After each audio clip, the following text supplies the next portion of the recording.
membawa pesan. Jadi Nabi pun tidak tahu, ya, kemudian malaikat tidak tahu, hanya Allah yang tahu. Jadi kalau ada orang bikin isu tentang kiamat, gak usah didengar. Ya, kiamat terjadi tanggal sekian, bulan sekian, tahun sekian. Wah, kasihan masyarakat. Tahun 99 tuh saya di Garut posisinya.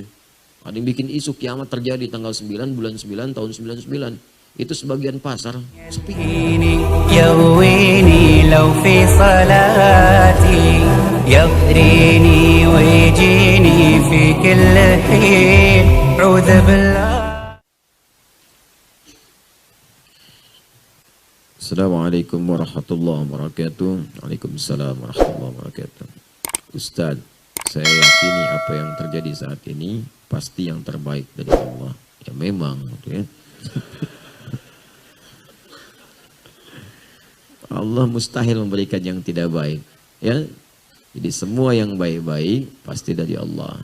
Kalau ada yang kurang baik itu bersumber dari perilaku kita. Jelas ya? Jadi semua datang dari Allah baik.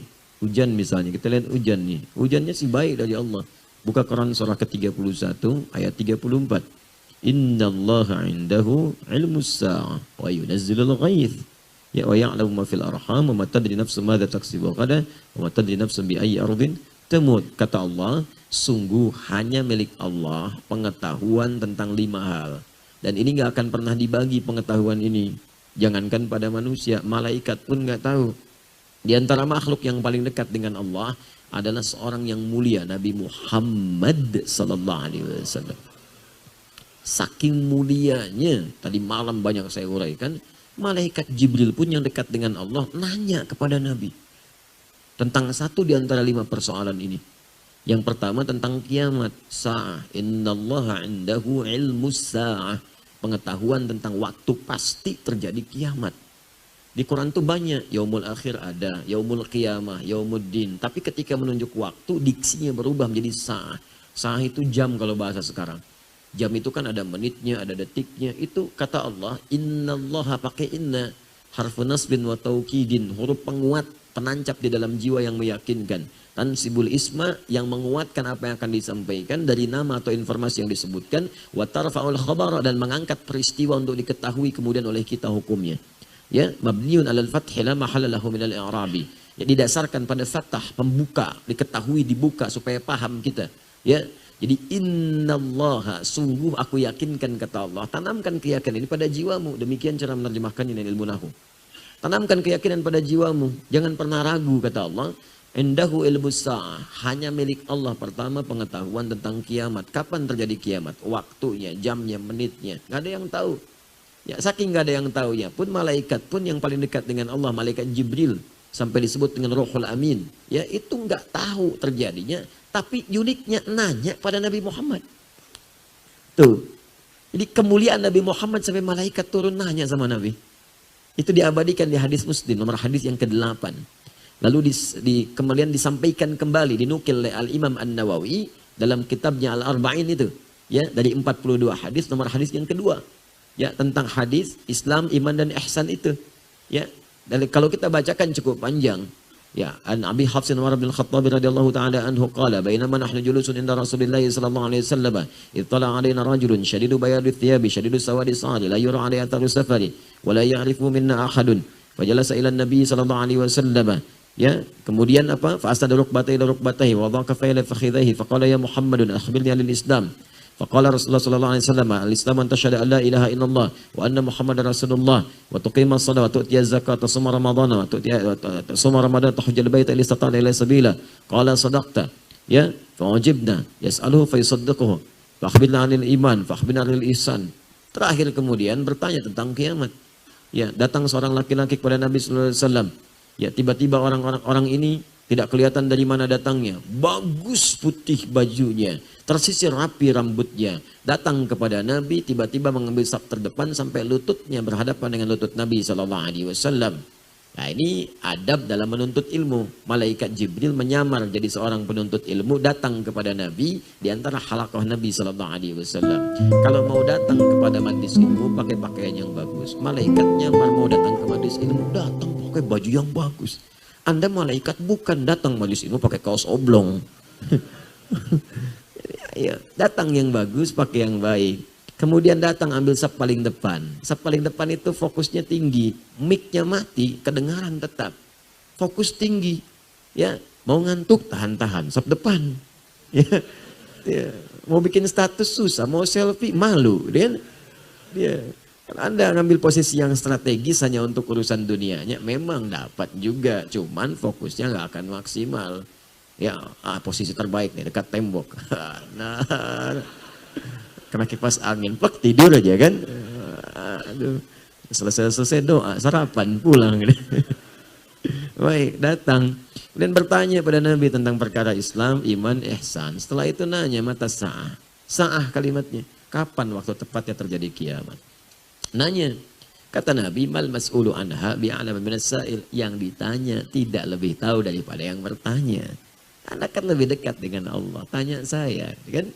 Baik, nah ini gambaran untuk juga dalam ilmu hadis ada yang menjelaskan supaya ini disampaikan kalimat dari Nabi menunjukkan asal sanad informasinya. Ini menunjukkan Nabi nggak ngarang-ngarang sendiri. Bersumber dari Allah lewat malaikat yang membawa pesan. Jadi Nabi pun tidak tahu, ya, kemudian malaikat tidak tahu, hanya Allah yang tahu. Jadi kalau ada orang bikin isu tentang kiamat gak usah didengar. Ya, kiamat terjadi tanggal sekian, bulan sekian, tahun sekian. Wah, kasihan masyarakat. Tahun 99 tuh saya di Garut posisinya. Ada yang bikin isu kiamat terjadi tanggal 9, bulan 9, tahun 99. Itu sebagian pasar sepi. Toko tutup. Nggak kejadian. Nggak kejadian. Begitu nggak terjadi ada isu diundur tahun 2012. Tanggal 12, bulan 12 tahun 2012. Nggak kejadian juga, nggak akan ada. Nggak akan ada. Isu-isu itu benarnya. Nggak akan ada benarnya. Hanya Allah yang jamin. Kedua, ghaith. Ya, ghaith hak Allah. Hanya Allah yang tahu tentang kepastian pengaturan cuaca. Termasuk hujan di sini disebut ghaith. Makanya tidak ada kepastian cuaca, yang ada perakiraan cuaca. Perkiraan cuaca. Karena itu diatur oleh Allah. Tapi yang paling menarik, pertama menggunakan kalimat yunazzil, bukan yunzil. Kalau yunzil, rata semua. Wa yunzilul ghaith, hujan semua. Begitu hujan, semuka bumi hujan, banjir jadi laut semua. Ya, yunazzil bertahap, diatur. Ya, makanya unik hujan itu, Masya Allah. Sebelah sini hujan, sananya enggak. Ya, saya pernah di Tripoli waktu lagi jalan, hujan, gerak dikit, di sini enggak, sini hujan. Jadi kita tuh lihatin, ya Allah, Akbar. Allah, Masya Allah. Di sini enggak, situ hujan. Batas saja begini. Ini enggak, situ hujan. Ya, pernah ada kejadian tuh di salah satu di Indonesia, wilayah Depok. Di rumah dia aja yang hujan, yang lain enggak. Lihat begini aja, rumah dia hujan, yang lain enggak. Ya, ada pernah kejadian begitu. Ya, kemudian ada yang rintik-rintik, ada yang deras, ya, ada yang biasa-biasa. Tapi menggunakan ghaith. Ghaith itu segala yang mengandung manfaat. Kalau kita ingin meminta manfaatnya, tambahkan ista dalam ilmu nahwu. Jadi istighatha. Sifatnya disebut istighatha. Istighatha itu minta berbagai manfaat, kemuliaan-kemuliaan. Asalnya ghaith. Jadi kata Allah, saat saya turunkan dari langit, saya bukan turunkan banjir. Saya nggak turunkan kemudian bencana, bukan yang saya turunkan air. Airnya jernih, bagus. Kalau jadi banjir, ulah tangan manusia. Karena dia tidak mengatur salurannya dengan baik. Ada yang menghambat, ada yang macam-macam. Saluran air dibikin bangunan-bangunan. Saluran air ditutup. Ya, air apa salahnya? Ya, air itu kan cuma turun, menempati posisinya. Mengalir dari tempat yang tinggi ke tempat yang rendah. Mengisi itu, memberikan kesuburan tanah, kering subur. Ya kan? Panas, kemarau, jadi tertutup lagi, kemudian indah lagi, tumbuh bunga-bunga dan sebagainya. Jadi kalau jadi banjir, jadi macam-macam, itu sungguhnya kembali kepada tangan manusia. Termasuk semua ketetapan yang Allah turunkan kepada kita, itu semua isinya baik. Bahkan musibah pun yang kita lihat terasa kurang baik, baik. Bukankah di balik sakit ada istighfar? Sakitnya terlihat tidak menyenangkan. Tapi ketika Anda istighfar, sampai sakit dipaksa istighfar. Sehat gak bisa istighfar. Dipaksa sakit supaya istighfar. Bukankah dengan istighfar mengampuni dosa-dosa kita? Ya kan? Selalu ada bagian dalam hidup itu yang menyelamatkan kita.